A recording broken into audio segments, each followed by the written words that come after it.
Okay, today we're going to look at solving problems that involve quadratic equations. Now, we've talked about all the different methods that you can use to solve quadratic equations. You can factor, you can use the quadratic formula, you can complete the square, you can do use the property of squares. Okay, the main thing is you need to be able to write a quadratic equation first of all, and then decide how you're going to solve it once you're done. So let's look at this. We have two examples here. Let's look at our first one. It says the Parks Commission wants a new rectangular sign with an area of 25 square meters for the visitor center. The length of the sign is to be 4 meters longer than the width. To the nearest tenth of a meter, what will the length and the width of the sign be? So the first thing we're going to do is we're going to draw a picture. Okay, we know it's going to be a rectangle. And they tell us that the length is 4 meters longer than the width. So if my width is W, the length is going to be W plus 4. Okay, so far so good. Then they also tell us that we want the sign to have an area of 25 square meters. So the area of the whole thing is 25 square meters. And they want to know what would the dimensions be. Now they give us a clue. They say to the nearest tenth of a meter. So that tells us our answer is going to be a decimal. So if you get a radical that's not a perfect square, you're just going to use your calculator to get the decimal equivalent of it. Okay, so the area or the formula for area is length times width. So I'm going to have W times W plus 4, and that's going to equal 25. Okay, and we've done all kinds of problems like these. So let's multiply through. We'll have W squared plus 4W equals 25, and it's a quadratic equation. We're going to put it in standard form. So I have W squared plus 4W minus 25 equals 0. Okay, so there's my quadratic equation.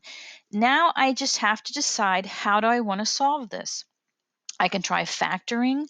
I can try completing the square. I could try, I can't do the property of squares because I have this 4W here. I could use a quadratic formula. So there's many different ways I can solve this. It's up to me. I just need to decide how I'm going to do it. So I'm going to go ahead and complete the square. Actually, no, I'm not. I'm going to use the quadratic equation, the formula. So here's my quadratic formula. Plus or minus b squared minus 4ac all over 2a. And the quadratic formula works every single time. So if you want to have a way that you can use every time and you know it's going to work, just memorize the quadratic formula. Okay, so my a is going to be 1, my b is 4, and my c is negative 25. So let's plug it in. So instead of x, I'm going to have w.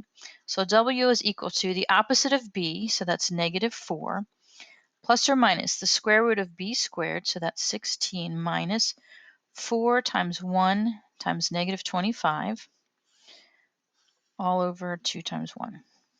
Okay, so that's going to give me negative 4 plus or minus 16. A negative times a negative is going to give me a positive. So this is going to be plus, and 4 times 25 is 100. And that's going to be all over 2.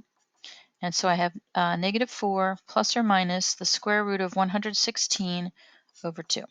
Okay, now 116 is not a perfect square, but we know that since the answer can be a decimal, we're going to go ahead and take the square root of that. So I'm going to use my fun and exciting calculator here. So the square root of 116 is 10.77, and I'm going to leave it as 10.77 for now because it says to round to the nearest tenth. So I'm going to wait till I get to the end and round my answer to the nearest tenth. So I'm going to keep it to the hundredths place for now, over 2. So W can be negative 4 plus 10.77 over 2, or W can be negative 4 minus 10.77 over 2. Now remember that this is a physical sign, so we can't have a negative width, okay? So if we end up with a negative answer, we have to get rid of it. So here I have negative 4 plus 10.77. And that's going to give me 6.77 over 2, which is going to give me 3.385, which I'm going to round to 3.4. Okay, so I've got 3.4, which which would make sense. That would be a good answer. It's positive. Let's go ahead and try this. So now I have -4 minus 10.77, which is -14.77. I can tell right away it's already going to be negative. So it's going to be -7.385, which we can't have a negative width. So that leaves us with 3.4 for our answer. Let's double check. Okay, so if my width is 3.4, my length is going to be 3.4 plus 4, so it would be 7.4. And if I multiply those together, 3.4 times 7.4, I get 25.16, okay, which is close enough, okay? So we're going to say that our width is going to be 3.4 meters and our length is going to be 7.4 meters, okay? So a lot of this is just using your noggin there, using common sense. Knowing that in this particular case, we can only have a positive answer, so that gets rid of our negative. Knowing that I'm going to have to round, so I'm probably going to get some non-perfect square roots. Okay, 1/16 is not a perfect square. Okay, so I know that, okay, it says to change it to the nearest tenth, so that means I'm going to just go ahead and put this in my calculator and get a decimal. Okay, so a lot of this is just common sense. Make sure you go back and answer the question. Okay, don't just tell me that W is equal to 3.4. They wanted to know the length and the width. So make sure you're giving me all the information to answer the question. All right, so let's look at our proof now. It says the altitude of a triangle. Altitude is just a fancy word for height.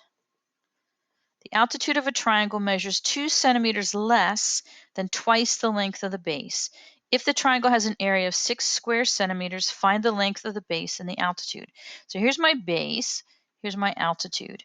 And it says the altitude is 2 centimeters less than twice the base. So A is equal to 2 centimeters less than twice the base.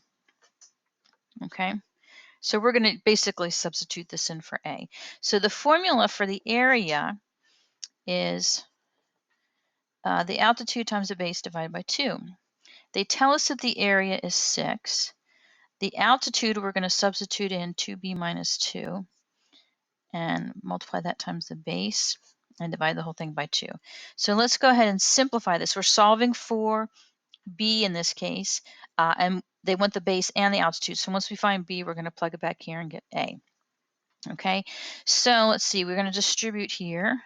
Actually, let me multiply both sides by 2. I'm going to multiply both sides by 2 to get rid of this. So I'll have 12 equals 2b minus 2 times b. 12 equals 2b squared minus 2b. Okay, I just distributed backwards. All right, I'm going to put it in standard form, and I need to have, I don't need to, but I want to have this squared. So basically, or positive, I'm just going to move my 12 over, but then I'm going to flip everything. So I'm going to have 2b squared minus 2b minus 12 is equal to 0. Okay, I can go ahead, I see a greatest common factor of 2. I'm going to factor that out, 2b squared minus b minus 6. And I'm going to go ahead and factor this. So this will be b, this will be b. Two numbers that multiply to give me 6 are 2 and 3. And one is positive, one is negative. So when I multiply these, I get -6. When I add them, I get -1. So b then is going to equal -2 or +3. Okay, -2 I have to discard because I can't have a negative length. Okay, so we're going to have our base is 3. So if the base is 3, then our altitude is going to be 4. So let's check that. They told us that the area was 6. The altitude is 4. The base is 3 divided by 2. So that's 12 divided by 2, which is equal to 6. So those work. So my altitude is 4 centimeters and my base is 3 centimeters. Okay, and that's basically all you do. Make sure you've got your quadratic equation. Make sure that's correct. Put it in standard form and then just choose the method that you're going to use to solve it.